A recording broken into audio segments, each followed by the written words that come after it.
So, Allan, if you don't mind me embarrassing you a little bit to introduce you, we're very excited that you're willing to join us today.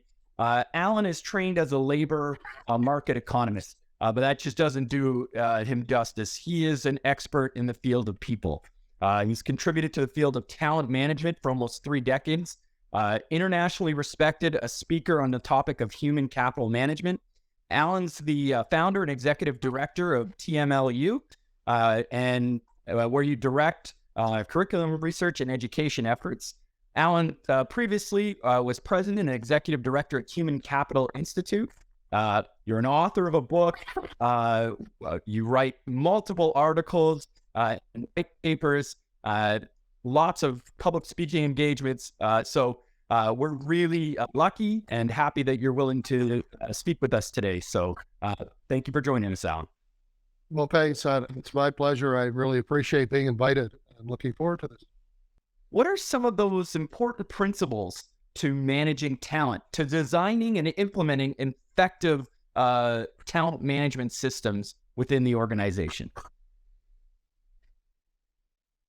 Yeah, well, first it is the mindset that people are your, not just saying that people are your most important asset, but really living that. So, everybody's seen CEOs and leaders stand up and say the words, but when you witness or experience an organization that truly puts people first, really even ahead of customers in, I would say, the best organizations, although customers are very important too, then you start seeing the differences. How talent is given autonomy, how people are allowed to sort of do their work the way they see fit to do it, but held accountable for results, as opposed to being, watched over, or like a sort of a command and control approach to talent. It's sort of done engaging talent and monitoring the metrics around how people are feeling about the work. It's looking very closely at retention and looking at differentiated attrition too, and seeing, well, are young new people who just joined within the last year leaving in high numbers? If so, why? How do you get to the root cause of those things and start making changes? Google's the typical example, how they examine everything about people and how people feel and act in the organization, and then try to fix it based on the evidence. So I think that sort of mindset is the big difference now in progressive companies and organizations that are thinking about that. And so organizations that fail to have that mindset, that would pose quite a problem. But are there any other issues or flaws in their approach that can also lead to incentive program failure or talent management failure for the organization?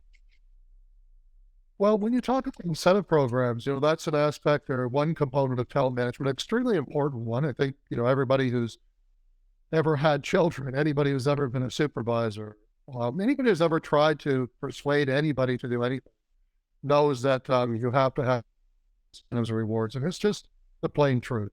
So in organizations, you need to think very carefully about what you want to motivate. So your question is, how does it go wrong? It goes wrong in 1,000 different ways if you fail to think through, and you know this better than I do.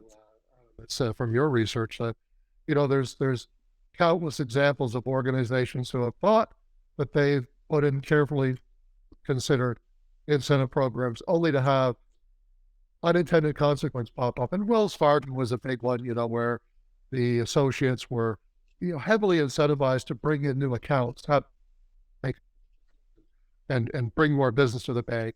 And what they ended up doing to meet their quotas, which became higher and harder all the time, was to trick people into opening accounts, and opening accounts for people who didn't even know that their accounts were being opened for, and really it boiled down to fraud in some cases.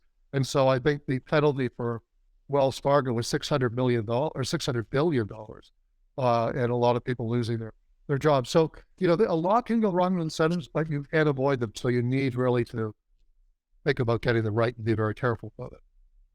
One of the things that is harming organizations now, and people who work in organizations who are working remotely, is the breakdown of relationships, and those relationships that are so important in today's business. So we started up talking about the difference between, 1970 North America and, let's say, 2020 North America, where in 1970, most of the value of organizations was the things they own, their fleets of trucks, their factories, and so on. Now it's the people, it's the intangibles. But why is it the people? Because the people bring the relationship and the ideas and the innovation and all those things that differentiate one organization from another. When you have people working remotely, and I'm a huge advocate for it, I've been working remotely for many years, but you have to be really careful to bolster the relationships, to keep them going. And when people return to the office, to build back that trust and build back those relationships.